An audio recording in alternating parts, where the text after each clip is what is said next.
Mũmbunge wa Kĩharũ Ndĩndĩ Nyoro ũrĩa nowe mũikarĩri gĩtĩ wa kamĩtĩ ya mbanjeti mbunge-inĩ ya bũrũri anyitanĩire na atongoria angĩ igongona-inĩ rĩa gũcangithia mbeca cia gwaka kanitha wa AIC Annex gĩcigo-inĩ gĩa Keses kaunti-inĩ ya Uasin Gishu.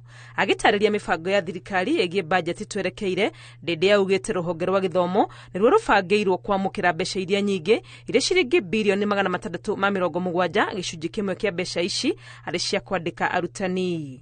Close to 670 billion tumeweka kwa maneno ya elimu.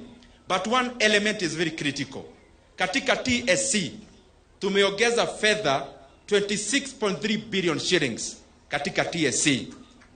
Na hiyo pesa tumesema wale interns, wale waliajiriwa hapo awali na serikali, 26,000 of them, we want them to be confirmed on permanent and pensionable terms.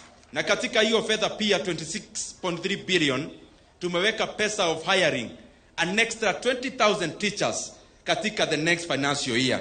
Athiĩte na mbere gũtarĩria atĩ thirikari no ĩkĩrĩire ũhoro wa kũrũgamia rũhonge rwa ũrĩmi na njĩra ya gũtigĩrĩra arĩmi marĩ na mbegũ o hamwe na bataraitha, na igũrũ rĩa ũũ kĩgĩna makĩria no kĩbangĩirwo kũrĩ ũrĩmi wa kahũa na macani. Tunashikiliwa sana na wakulima wa kahawa kwa maneno ya exports, na tumeweka pesa ya kututayarishia kutengeneza ile inaitwa guaranteed minimum returns kwa maneno ya kahawa.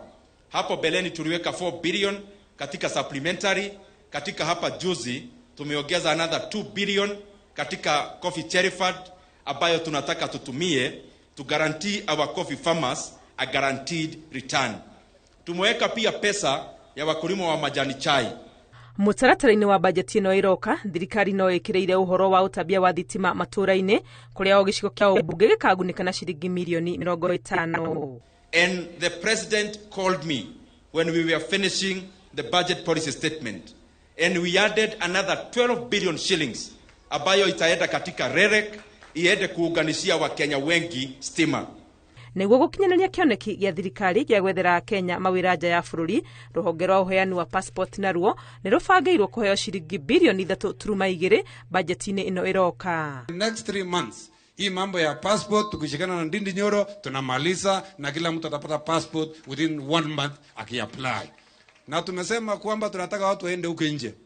Mheshimiwa Rais ameniambia tuhakikishe kwamba watu 1,500 wameweza kwenda kazi huko nje. Atongoria angĩ arĩa manyitanĩire igongona-inĩ rĩrĩ nĩ hamwe na gavana wa Uasin Gishu Jonathan B, Senator Jackson Madago, o hamwe na ambunge angĩ kĩhĩri matongoretio nĩ Oscar Sudi wa gĩcigo gĩa Kapseret. Ngĩribotera Inooro TV, rĩtwa rĩakwa nĩ Wangui wa Mwangi.